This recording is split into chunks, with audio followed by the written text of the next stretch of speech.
Welcome, ladies and gentlemen, to this very special edition of the Motown's Wrestling Review. I am your host, the president of the Motown's Wrestling Group, Tony Motown Allen. If you're not part of the Motown's Wrestling Group on Facebook, make sure you join. Today, since I'm basically still celebrating my birthday. My birthday was a couple of days ago, but yes, I'm still celebrating. It's just I had nothing to do this morning. I decided to watch Dynamite for a couple of days ago, and it's okay. I mean, I know what made me want to watch it. I saw the ratings have been improving and they've been getting better, which I'm very happy to hear that they're doing better. But I want to check the show out though.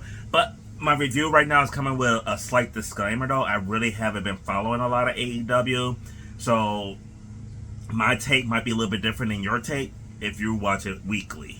But the show kicked off with MJL cutting a promo on the Hangman Adam Page, and they're talking about his match against Briscoe. And I'm just like, I don't follow this a lot though, but you're still feuding with Mark Briscoe? Like, really? Anyways, and then we had our first match of the night. The first match of the night was the former champion, Jon Moxley. And the last time I seen anything from AEW, he lost his title. So I haven't seen it. This is like my first time seeing Mox since he lost the belt. And he's taking on Speedball Mike Bailey. Speedball sound like he's pretty over with the fans and everything. It sounds like from what I've seen, the guy actually looks pretty good in the ring. I haven't seen a lot of Speedball. I heard the name a lot, but I haven't seen a lot of them. And Mox is Mox though. So I mean, whether you love him or hate him and everything, he's the workhorse of AEW. But Speedball did hit like a shooting star press on Moxley, which I thought was actually going to get the win. But at the end, Mox hit the Death Rider driver and got the win over Bailey. So and then it was kind of cool though too, because during the match,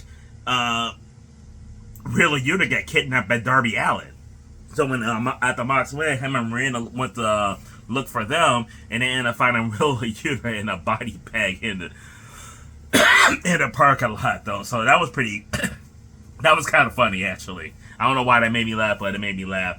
The match itself though, I gave it a B- though. But I'm actually looking forward to seeing more out of Speedball Mike Bailey though. So we'll see.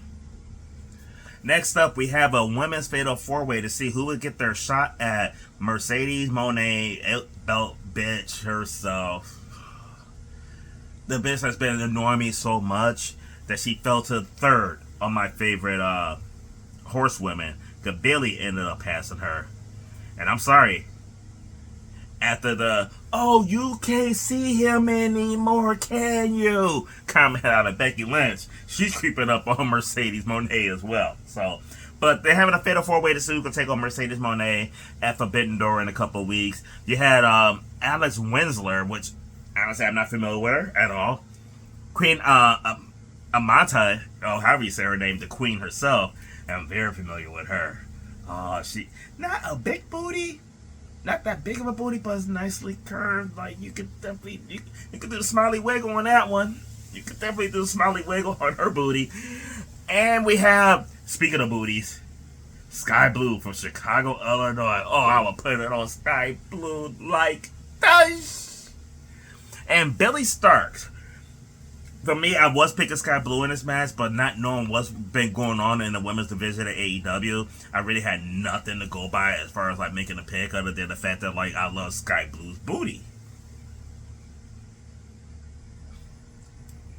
Match itself was pretty good, and it's funny because the time when Tony Storm came out to do commentary, she got the loudest pop of the fucking, not only of all these women, but probably for the night and everything. I don't understand how Rob do not like Timeless Tony Storm. It is the best thing going today. Woo! The Queen have her move called the Chocolate Kiss. So she kind of wraps her legs around the girl like Stephanie Victoria does, kind of flip her over instead of slamming her face into the mat. She's using her legs to pull her into her ass, so it's like as the woman's face is smacking her dead in her ass. Yeah, I actually think I like that a little bit more than Stephanie Victoria's The Devil's Kiss. Man, We need an intro promotional match. Stephanie Vaquer versus the Queen herself, and my money's on the Queen. Even though she didn't win this one. Alex Winsler with a small package roll up to get the win, and it kind of surprised me, but I guess she is working with Timeless Tony Storm, so I guess there's something going on with that. I don't know. It's kind of weird to me, but match itself, I gave this one a B- as well. Our next match is the Young Bucks taking on Brodito, Brody King, and Bandino. And they was really giving the Bucks a hard time. The Bucks wanted a better entrance and everything, so they gave them the little string, but the string didn't go up all the way, so they climb underneath. The part that I did like was the fact that they called them Max and Jeremy instead of Nick and Matt, because when they were Generation Me, they were Max and Jeremy, which I thought was pretty cool. I didn't get it when I originally saw it, though, but I found out later that was the reason why they did that. The match itself, though, oh my god. I loved it. I love this match from beginning to end. This reminded me of the Bucks in Ring of Honor when we used to go see them at the Chicago Ridge Fieldhouse back before COVID. To give you an idea how long ago that was. You're talking about like the mid 2010s. Bucks look phenomenal as a team and everything. I like how they're doing them dirty. Not that they're not EVPs though, but actually I think their match quality has improved and everything. And Brodito, I didn't expect shit out of this team, to be honest with you, and they worked really good together. I don't know how long they've been teaming together, but this doesn't look like a new tag team and everything.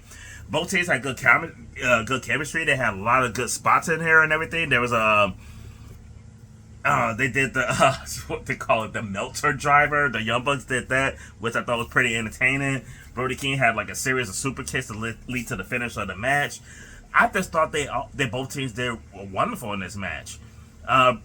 Brodito got the upset win, which was also a nice touch to this as well. So they advanced in this tournament. I gave the match an A. Absolutely love this match from beginning to end, which amazes me because I had zero desire whatsoever to see this match when I heard about it. So, good job, AEW. And apparently Maxwell Jacob Freeman is being Maxwell Jacob Freeman, part of the Hurt Business and everything, but it's constantly wants everything about him. To the point where, like, MVP gave him the third thumbs down. MJF is no longer part of the Hurt Business, which interesting way to kind of end things. Nobody really expected this to be long term, but it's kind of interesting to see. But he wished him good luck, but not that much luck, because if he wins that title, Bobby Lashley's coming for him. So, and I just thought it was a very interesting segment. Like, and maybe it would have been more entertaining if I seen more of the build to this, though. But I just kind of thought that this came out of left field, and I never thought the split would be this blah. Like, I knew, like, either they would turn on him or either they would turn on MJF or MJF would turn on them. That's not a surprise. It's just doing it like this kind of just made it lackluster in my opinion. But whose house? Swerve's house. Oh my god, I got to do my Prince Nana. Oh, they gonna bring me back. Prince Nana and Swerve is gonna bring me back. So Swerve came out and everything, which I mean, anytime I get to see Swerve, I mean, it's almost like the AEW's version of Yeeton. I mean, I just absolutely love it. But he cut a promo on Okada and everything, so they got the match coming up. Swerve had lost his last 2 months in London trying to right that ship and everything, so it is what it is. I think Swerve got fucked this time last year. When he lost the title, hasn't had a rematch. To the best of my knowledge, hasn't had a rematch yet. And in London, he doesn't even. I mean, they just beat the EVPs, so they can continue to have the right to fight for the world title. There's been no world title matches. Like, I don't know.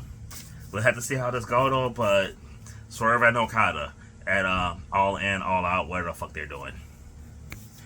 And we're now at the main event of the night. We got Maxwell Jacob Freeman, MJF, versus Mark Briscoe. Again, I know people love Mark Briscoe for one reason or another and everything. He wasn't even the best member of the Briscoes. Like, I'm not that high on him on singles. Like, they need to find him a tag team partner or something if you're gonna do singles. I mean, like, there's MJF and then there's Briscoe. Like, he's not on that level. And it's like, I haven't watched a lot of AEW, but I feel like I've seen this a lot. And every time I see them in the ring together, MJF just looks far superior over Mark Briscoe. But that's just how I look at it. That's how I see the matches. I mean, Mark was getting some stuff in. I mean, Mark is good at selling. He's good at taking bumps and everything. He knows what he's doing in the ring, though. But these matches don't really do it for me.